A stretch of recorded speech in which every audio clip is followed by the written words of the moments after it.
Teman-teman, korupsi adalah kejahatan yang merugikan seluruh rakyat. Uang yang seharusnya bisa dimanfaatkan untuk kesejahteraan rakyat lenyap ditelan para koruptor. Kejahatan ini sangat memberikan kemewahan bagi para pelakunya. Bahkan, walaupun pelaku itu sudah tertangkap dan dihukum penjara, namun masalahnya tidak semua harta hasil kejahatannya bisa ditarik kembali oleh negara. Itulah alasan mengapa rakyat ingin RUU perampasan aset segera disahkan. Lantas, akankah harapan rakyat ini akan terwujud? Ya udah, tanpa berlama-lama, yuk kita simak penjelasannya. Tapi jangan lupa subscribe channel milik rakyat kecil ini, Keset Politik. Di sini dalam keadaan sehat walafiat, kita gaspol, kita gaspol pakai turbo untuk melakukan pembentukan undang-undang perampasan aset ini, ya. Pandangannya, aspirasinya terkait perampasan aset ini, dan masih akan terus kita gas lagi. Ini di sisa masa. Negara ini udah capek lihat koruptor bisa senyum-senyum di penjara, sementara harta haramnya masih aman dimakan tiju turunan. Selama ini kita cuma sibuk nangkep pelakunya, tapi uang rakyatnya nggak balik-balik. Nah, sekarang ada RUU perampasan aset yang katanya mau miskinin mereka habis-habisan sampai ke akar-akarnya. Tapi jujur aja, kenapa RUU sepenting ini kesannya malah dihambat dan diulur-ulur? Siapa sih yang sebenarnya gerah kalau UU ini disahkan? Tonton sampai habis kalau berani bongkar jawabannya. Sebelum kita masuk ke pembahasan utama, mari kita rapatkan barisan. Video ini dibuat bukan untuk menyudutkan pihak manapun, tapi untuk mengajak kita semua, rakyat kecil yang rindu keadilan, untuk mulai berpikir kritis dan berdiskusi secara sehat. Di tengah gempuran hoaks murahan dan upaya adu domba, kita harus jernih melihat mana pejabat yang benar-benar tulus bekerja untuk rakyat dan mana yang sekadar memanfaatkan keadaan. Jangan sampai kita justru termakan fitnah dan menyerang mereka yang berniat bersih. Kalau kalian setuju bahwa persatuan rakyat adalah kunci melawan kesewenang-wenangan mafia dan koruptor, langsung klik tombol like, subscribe, dan share video ini ke sebanyak-banyaknya orang. Tonton video ini sampai selesai agar kita tidak setengah-setengah dalam memahami fakta. Dan sekarang, coba tulis di kolom komentar. Dari daerah mana kalian menonton video ini? Mari kita tunjukkan bahwa dari Sabang sampai Merauke, rakyat Indonesia kompak dan tidak mudah diprovokasi. Teman-teman, korupsi itu merugikan negara dan merampas hak-hak rakyat. Tetapi mengambil kembali harta hasil kejahatannya selama ini sering tidak maksimal. Lalu, kalian setuju nggak kalau koruptor itu jangan cuma dipenjara, tapi langsung dimiskinkan sampai ke anak cucunya? Coba tulis pendapat kalian di kolom komentar. RUU perampasan aset ini pada dasarnya adalah jawaban atas rasa frustrasi yang selama ini dipendam oleh masyarakat Indonesia. Kita semua udah sangat sering melihat skenario klasik di mana seorang pejabat atau oknum yang terbukti merampok uang negara ditangkap, disidang, lalu dijebloskan ke dalam penjara. Namun, cerita tidak berhenti di situ. Banyak dari mereka yang tetap bisa tersenyum lebar karena harta hasil kejahatannya masih utuh, tersimpan rapi di rekening rahasia, atau diubah menjadi aset mewah atas nama keluarga dan kerabatnya. Ketika mereka keluar dari penjara, hidup mereka tetap bergelimang harta, sementara rakyat kecil harus menanggung dampak dari kerugian negara yang ditinggalkan. Disinilah letak perbedaan mendasar yang dibawa oleh rancangan aturan baru ini. Jika sistem hukum kita yang lama lebih fokus pada proses menghukum fisik pelakunya, aturan perampasan aset ini mengubah arah bidikannya secara radikal. Pendekatan baru ini tidak lagi berputar-putar hanya pada pencarian siapa pelakunya, melainkan langsung mengejar dan mengunci hartanya. Fokus utamanya adalah melacak keberadaan uang dan barang mewah yang diduga kuat berasal dari tindak pidana korupsi atau pencucian uang, lalu mengambil alih seluruh kekayaan haram tersebut untuk dikembalikan kepada negara. Yang membuat aturan ini sangat ditakuti oleh para penjahat kerah putih adalah mekanismenya yang jauh lebih cepat dan mematikan. Dalam prosedur hukum biasa, penegak hukum harus melalui proses yang sangat panjang dan berbelit-belit untuk menetapkan tersangka terlebih dahulu, mengumpulkan bukti kesalahan individu tersebut, mengikuti proses persidangan yang memakan waktu bertahun-tahun, hingga menunggu adanya putusan hukum yang benar-benar final. Seringkali dalam rentang waktu yang lama itu, aset-aset hasil korupsi sudah lebih dulu dipindah tangankan, disembunyikan ke luar negeri, atau disamarkan bentuknya, sehingga negara tidak bisa menyentuhnya sama sekali.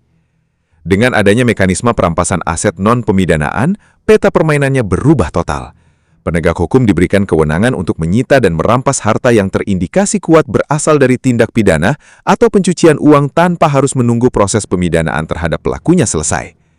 Bahkan, aturan ini tetap bisa bekerja efektif ketika pelakunya melarikan diri ke luar negeri, menghilang tanpa jejak, atau bahkan ketika pelakunya sudah meninggal dunia. Selama keberadaan harta tersebut tidak dapat dibuktikan asal-usulnya secara sah dan terindikasi sebagai hasil kejahatan, maka negara berhak mengambil kembali seluruh aset tersebut. Tujuan utama dari mekanisme ini sangat jelas, yaitu melumpuhkan sumber kekuatan utama para pelaku kejahatan anggaran. Uang adalah bahan bakar utama bagi pengoperasian jaringan korupsi dan mafia. Dengan memotong pasokan uang dan menyita seluruh aset mereka secara langsung, negara tidak hanya memulihkan kerugian keuangan yang seharusnya digunakan untuk kesejahteraan rakyat, tetapi juga mencabut kemampuan para pelaku untuk membeli pengaruh, menyewa pengacara mahal, atau menyembunyikan kejahatan mereka lebih jauh. Ini adalah langkah konkret untuk memastikan bahwa kejahatan tidak pernah lagi memberikan keuntungan finansial bagi siapapun di negeri ini. Teman-teman, RUU perampasan aset memang jadi harapan besar buat memberantas korupsi di Indonesia. Tapi di sisi lain, pengawasannya harus ketat supaya enggak disalahgunakan. Nah, kalau menurut kalian, apakah RUU ini bakal bikin kapok para koruptor? Coba tulis opini tajam kalian di kolom komentar. Melihat potensi besar dari aturan baru ini, wajar jika mata seluruh rakyat Indonesia kini tertuju ke gedung parlemen di Senayan.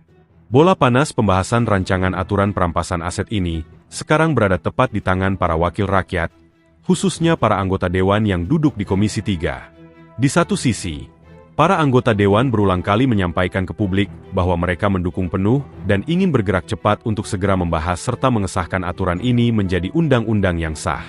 Pernyataan-pernyataan bernada optimistis sering kita dengar di media massa, di mana Senayan mengklaim memiliki komitmen yang sama dengan masyarakat untuk memberantas kejahatan keuangan hingga ke akar-akarnya. Namun, di balik narasi dukungan dan semangat yang tampak membara di permukaan, masyarakat tidak bisa menutup mata terhadap kenyataan sejarah. Wacana mengenai pentingnya aturan perampasan aset ini sebenarnya bukanlah hal baru yang muncul semalam. Gagasan ini sudah mengapung dan bergulir di ruang-ruang diskusi publik selama lebih dari 1 dekade, bahkan sejak awal tahun 2000-an. Selama bertahun-tahun, draft aturan ini terus berpindah dari satu agenda legislasi ke agenda legislasi berikutnya, berulang kali masuk ke dalam daftar prioritas pembahasan, namun ujung-ujungnya selalu tertahan di tengah jalan tanpa kepastian yang jelas. Perjalanan yang panjang dan penuh penundaan inilah yang akhirnya menimbulkan tanda tanya besar, serta keraguan mendalam di tengah masyarakat. Rakyat kecil seringkali merasa bingung dan bertanya-tanya, jika memang semua pihak mengklaim setuju bahwa aturan ini sangat bagus dan dibutuhkan untuk menyelamatkan uang negara, lantas mengapa proses pengesahannya harus memakan waktu bertahun-tahun? Mengapa aturan yang bisa memiskinkan penjahat anggaran ini terkesan begitu sulit untuk diresmikan dibandingkan dengan aturan-aturan lain yang bisa disahkan dengan sangat cepat? Dinamika inilah yang membuat partisipasi masyarakat menjadi sangat krusial. Dalam proses pembuatan aturan hukum yang berdampak luas, ada satu konsep penting yang wajib dipenuhi oleh para pembuat kebijakan, yaitu partisipasi publik yang bermakna. Istilah ini sederhana artinya, suara, masukan, dan kekhawatiran rakyat tidak boleh sekadar dijadikan formalidat atau pemanis di atas kertas. Suara masyarakat harus benar-benar didengar, dipertimbangkan, dan diakomodasi ke dalam setiap pasal yang disusun. Masyarakat menuntut keterbukaan total selama proses pembahasan berlangsung. Rakyat ingin memastikan bahwa apa yang dirumuskan oleh para wakil rakyat benar-benar mencerminkan kebutuhan nyata dalam pemberantasan kejahatan anggaran, bukan sekadar kompromi politik di balik pintu tertutup. Tanpa pengawasan yang ketat dari publik, ada kekhawatiran besar bahwa aturan ini nantinya akan kehilangan taringnya. Jangan sampai aturan yang dielu-elukan sebagai senjata pemungkas ini setelah disahkan justru berubah menjadi aturan yang tumpul, penuh dengan celah hukum, atau istilah populernya hanya menjadi macan ompong. Aturan yang tampak garang di atas kertas, tetapi sama sekali tidak memiliki taring saat berhadapan dengan kekuatan modal dan jaringan mafia yang sesungguhnya. Di sisi lain, para pembuat kebijakan di parlemen juga memberikan alasan mendasar mengapa mereka tidak ingin terburu-buru meresmikan aturan ini tanpa kecermatan tinggi. Pembentukan sebuah undang-undang yang berurusan langsung dengan penyitaan harta benda warga negara memerlukan ketelitian yang sangat ekstra.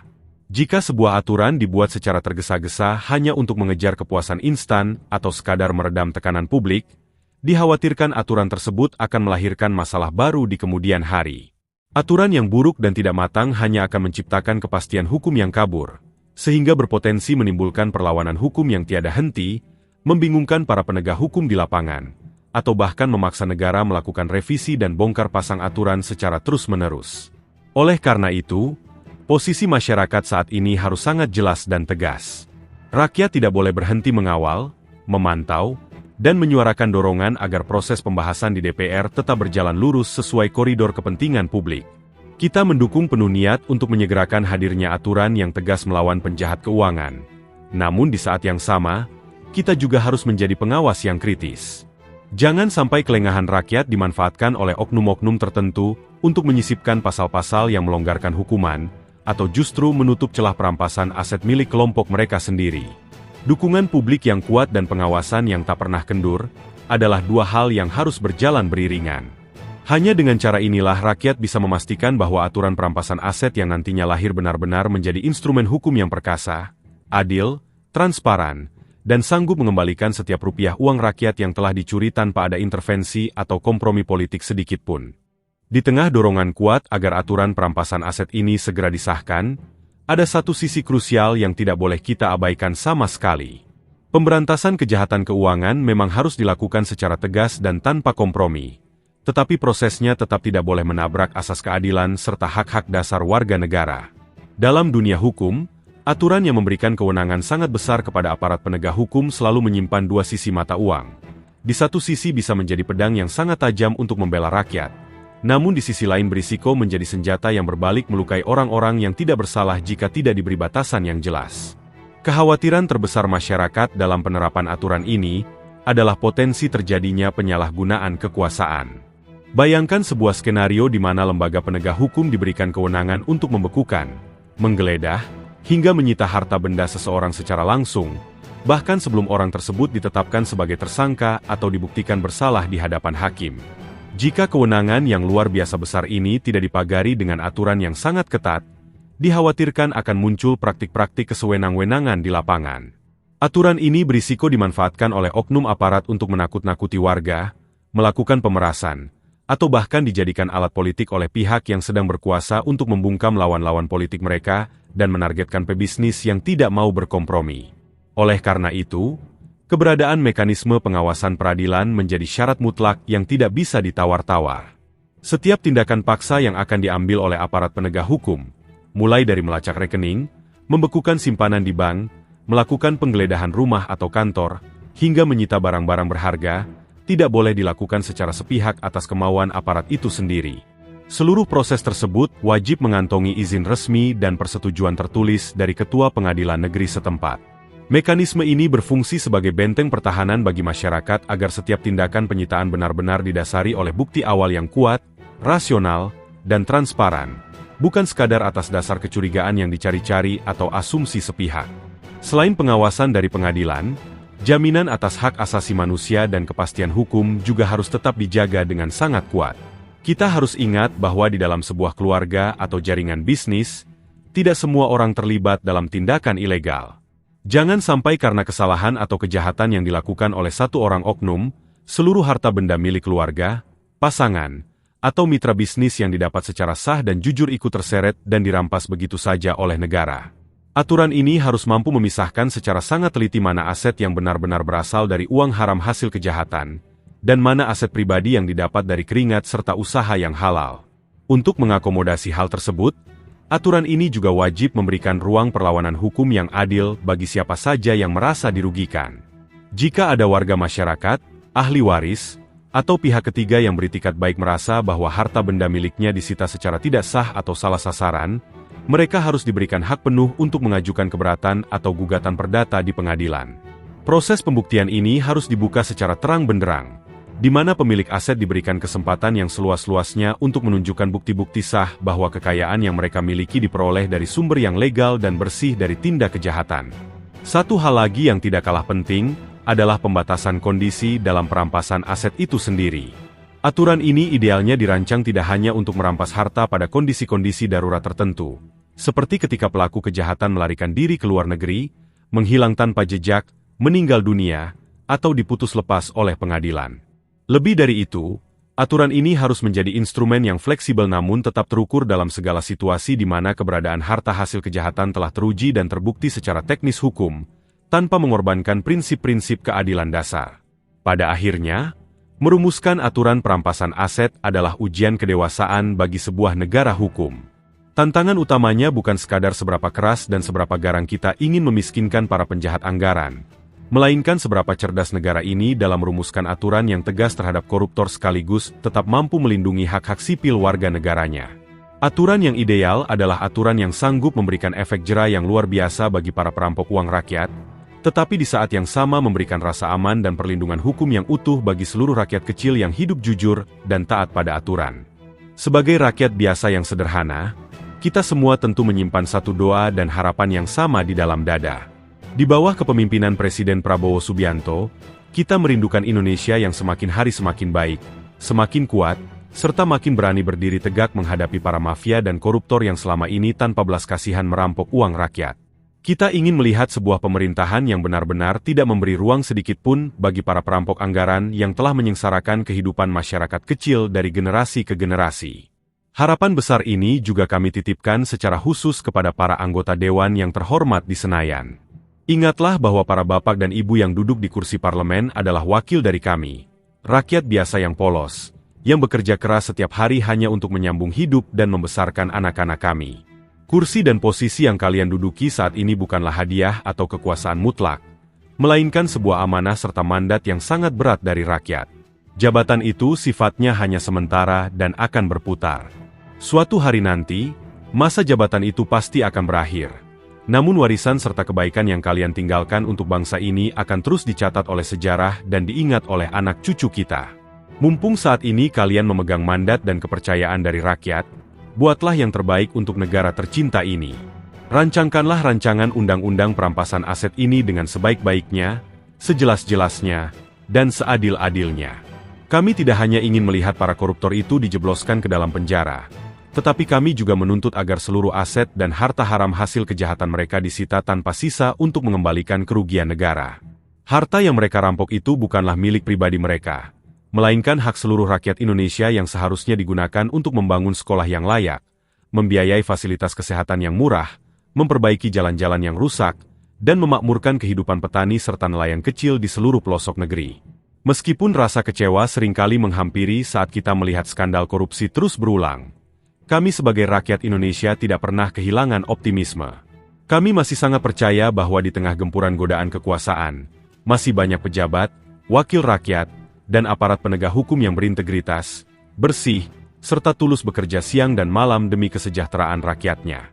Kepada para pejabat yang jujur dan berani inilah, kita harus memberikan dukungan penuh.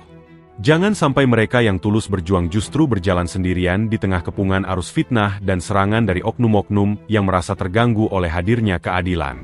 Kita sebagai rakyat tidak boleh mudah diadu domba oleh narasi-narasi menyesatkan atau hoaks murahan yang sengaja disebarkan untuk memecah belah perhatian kita. Tugas kita hari ini adalah terus menggaungkan narasi persatuan dari ujung barat hingga ujung timur Indonesia.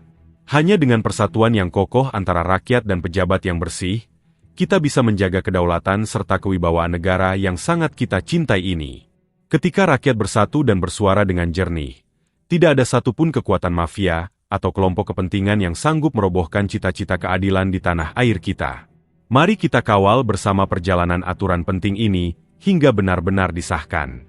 Tetaplah menjadi masyarakat yang kritis, berani bersuara untuk kebenaran, namun tetap menjaga kedamaian dan rasa persaudaraan sesama anak bangsa. Bersama-sama, kita tunjukkan bahwa rakyat Indonesia tidak pernah lelah mencintai negerinya dan tidak akan pernah menyerahkan masa depan bangsa ini kepada para penjahat anggaran. Indonesia yang bersih, adil, dan sejahtera bukan sekadar mimpi, melainkan masa depan yang sedang kita perjuangkan bersama-sama hari ini.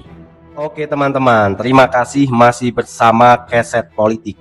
Teman-teman, setelah kita mendengarkan, kita menyimak penjelasan yang panjang tadi, gimana tanggapannya? Coba tulis opini tajam kalian di kolom komentar. Kita berdiskusi bersama-sama dengan akal sehat. Tapi sebelumnya kita minum dulu. Hari ini saya minum jus buah naga. Sungguh nikmat. Teman-teman, pemberantasan korupsi di Indonesia selama ini menghadapi tantangan besar yang kerap memicu rasa keadilan masyarakat. Kita sering menyaksikan pelaku kejahatan anggaran dijebloskan ke dalam penjara. Namun, seusai menjalani masa hukuman, mereka masih dapat menikmati kekayaan yang melimpah. Harta hasil korupsi yang disembunyikan atau dialihkan ke pemilikannya kerap gagal ditarik kembali oleh negara. Kondisi ini membuktikan bahwa hukuman badan saja tidak cukup untuk memberikan efek kapok. Korupsi adalah kejahatan berbasis motif finansial.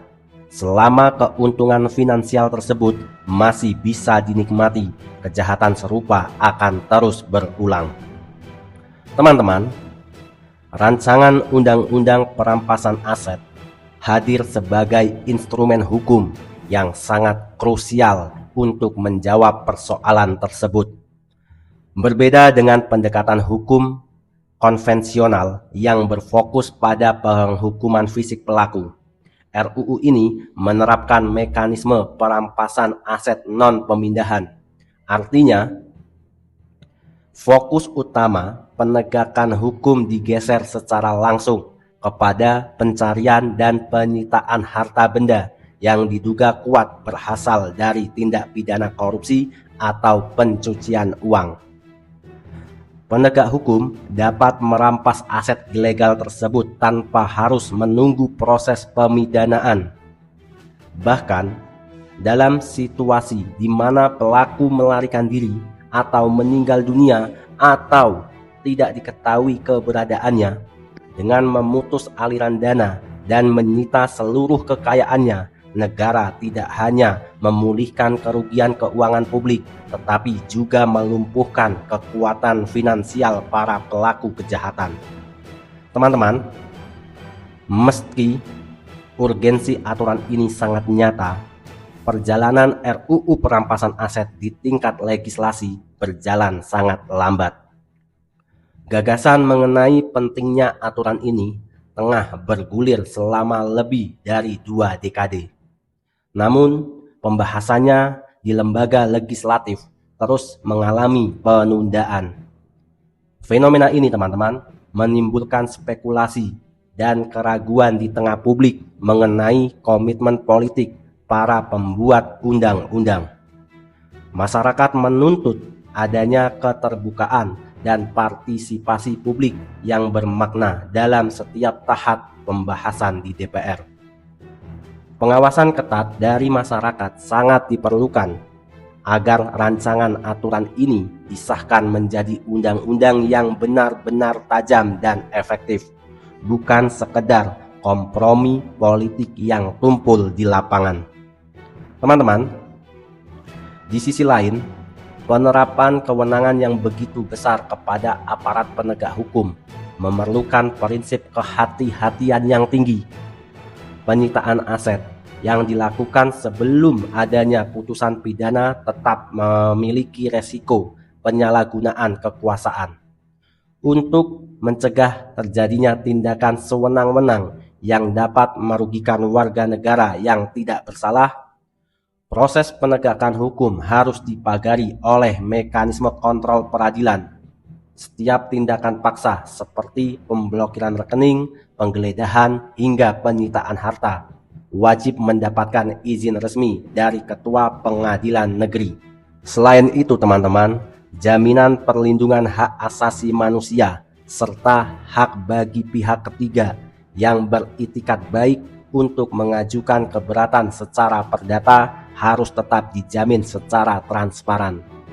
Teman-teman, pada akhirnya keberadaan RUU perampasan aset ini menjadi tolak ukur keseriusan bangsa dalam penegakan keadilan sosial dan melindungi kedaulatan ekonomi negara. Di bawah kepemimpinan Presiden Prabowo serta dukungan para anggota dewan yang memegang mandat rakyat, besar harapan masyarakat agar RUU ini dapat segera dirumuskan dan disahkan secara adil dan objektif. Teman-teman, harta yang dirampas dari para koruptor pada hakikatnya adalah milik rakyat yang harus kembali untuk membiayai pembangunan nasional. Teman-teman, uang sebanyak itu bisa buat pendidikan, kesehatan, dan kesejahteraan umum. Melalui pengesahan undang-undang yang kuat serta persatuan seluruh elemen masyarakat dalam melawan korupsi, Indonesia dapat mewujudkan tata kelola pemerintah yang bersih, yang berwibawa, dan berkeadilan. Teman-teman, terima kasih teman-teman selalu mengikuti channel ini, Keset Politik. Saya mendoakan teman-teman, bagi yang sudah subscribe, yang sudah like, yang sudah membagikan video ini, saya doakan semoga selalu diberikan umur yang panjang, diperbanyak rezekinya, dan diberikan kesehatan. Teman-teman, terima kasih. Jangan lupa selalu dukung channel ini, karena channel ini saya buat untuk tempat kita rakyat kecil bersuara, beropini, dan berdiskusi dengan akal sehat. Teman-teman, jangan pernah lelah untuk menggaungkan narasi persatuan. Mari kita lawan hoak-hoak murahan yang membuat rakyat terprovokasi. Teman-teman, terima kasih. Sampai jumpa di video selanjutnya. Saya host Keset Politik, undur diri. See you next time. Merdeka, merdeka, merdeka. NKRI harga mati.